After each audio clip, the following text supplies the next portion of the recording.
무사셋. 사람이 살면서 자주 발생하는 문제인 증여와 상속에 관한 문제에 대해서 허심탄회하게 얘기를 좀 해보면 좋지 않을까 싶습니다.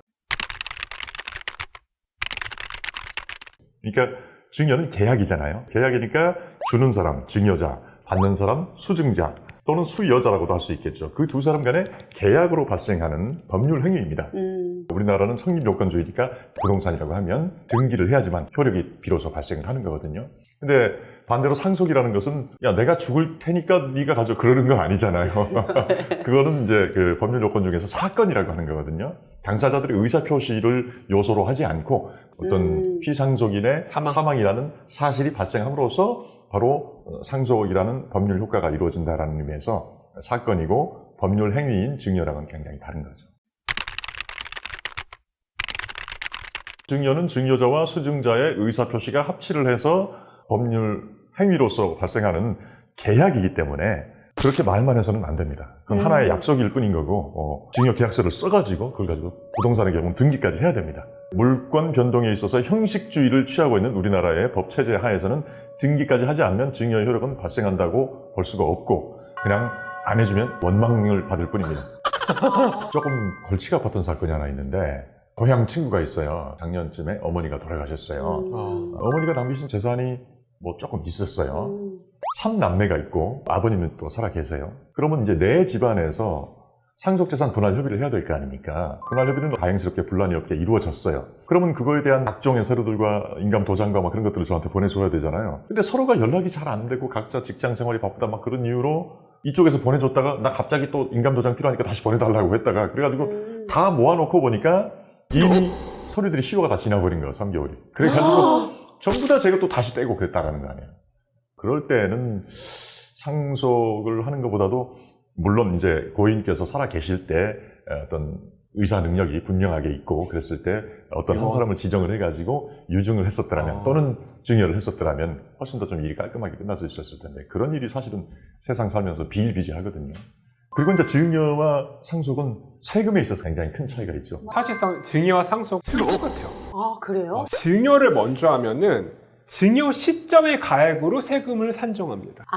상속은 나중에 죽었을 때 그 당시의 시가로 상속세를 산정을 해요. 가상가치가 높아질 때 미리 증여를 하는 게 세금적인 측면에서는 엄청나게 절세가 되어지기 때문에 이렇게 사전 증여를 하시는 경우가 굉장히 많으시긴 하시죠. 금싸라기 땅이라든지 네. 강남의 굉장히 고급 아파트라든지 그런 것들은 나중에 뭐 10년이나 20년 후에 상속을 하게 되면은 과표 자체가 네. 높아지니까 엄청 높아져요. 상속세 엄청 부담이 크니까 그럴 때는 생전 증여를 하시는 게 좋다. 그런 얘기들을 많이 하는 거지 무조건 증여가 상속보다 더 좋다. 그렇게 얘기할 수는 없는 거죠. 그렇죠. 증여와 상속이 다른 것 중에 하나는 증여는 그 말 그대로 그 물건, 뭐 현금이 됐건 부동산이 됐건 그것을 받는 사람한테 그 개별 자산 가치에 대해서 증여를 하는 거거든요. 근데 상속은 어떤 사람이 상속을 받게 되든지 간에 그 상속 재산 전체를 과표로 잡는다는 그 차이가 맞아요. 크죠. 엄청 큰 차이죠.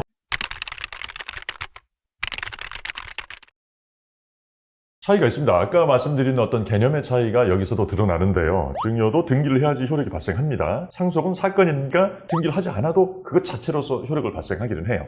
상속은 받았을 때 등기 안 해도 되는 거예요, 그러면? 안 해도 되긴 되죠. 정말? 근데 등기를 해야 처분할 수 있습니다. 이걸 이제 처분 그쵸, 요건이라고 그쵸. 하거든요. 예를 들어서 어떤 분이 누군가한테 부동산을 팔기로 했어. 그런데 갑자기 이분이 돌아가셔 버렸어. 그러면 이제 상속인들이 있을 거 아니에요. 그러면 상속인들이 자기들 앞으로 상속 등기를 해놓고 나서 팔 수밖에 없어요. 하려면. 그렇죠. 처분을 하려면 나의 어떤 재산이 이렇게 명시적으로 돼야 되니까. 근데 이제 완전히 등기 준비까지 다 되어 있고 도장까지 다 찍혀 있고 인감까지 그랬는데 돌아가셨다라고 하면 상속인한테 가지 않고 바로 넘길 수 있는 예외적인 경우도 있을 수는 있죠. 근데 상속인들이 팔겠다라고 하면 상속 등기를 한 다음에 팔 수밖에 없는 거죠. 그러게 바로 유류분 문제가 되는 거죠. 네네네. 그러니까 유증도 상속의 일부라고 보는 거거든요. 생전의 의사표시를 통해서 돌아가신 다음에 그 재산을 이쁜 놈한테 줄 거 아니에요. 근데 미운 놈들이라고 하더라도 원래는 법적으로 자기 법정 상속 지분만큼은 어느 정도는 기대를 하고 있기 마련인데 그것을 전혀 안 주고 딴 놈을 다 줘버렸다라고 하면 내가 받을 수 있는 것을 반은 줘라고 법원에다가 소송으로 제기하는 게 유류분 반환 청구 소송이 되는 거죠. 근데 유류분 반환 청구 소송을 제기할 수도 없게끔 무언가 포기각서인가? 상속 포기를 한다든지 뭐 그럴 수는 있겠죠. 근데 그것은 돌아가신 다음에나 쓸 수 있는 거거든요. 근데 생전에 이분이 돌아가신다고 하더라도 나는 내 상속권을 포기하겠다라는 의미에서 포기각서라는 걸 쓴다고 하면 효력이 없습니다. 왜냐하면 아직은 상속이 일어나지 않았으니까. 그치. 장래에 일어날 상속에 관한 권리를 내가 포기한다라고 쓴 것은 말 그대로 약속의 의미밖에 없는 거예요. 만약에 이제 유류분 반환 청구 소송이 벌어졌을 때 증거 서류로 낼 수는 있겠죠. 생전에 다른 형제가 안 받겠다고 써낸 거 있습니다. 일종의 각서를. 그렇다면 이것 자체가 유력한 증거로 쓰일 수는 있겠죠. 네. 자, 이렇게 해서 뭐 증여, 유증, 상속 등에 대해서 일반인들이 정말 실생활에서 좀 궁금해하시는 것들을 이런저런 얘기를 나눠봤는데요. 다음에는 이런 것들에서 생기는 구체적인 케이스를 가지고 한번 설명할 수 있는 그런 시간 한번 가져보도록 하겠습니다. 지금까지 법무사 김성산, 노무사 아는지 세무사 재훈씨. 셋이 모여 무사 셋이었습니다.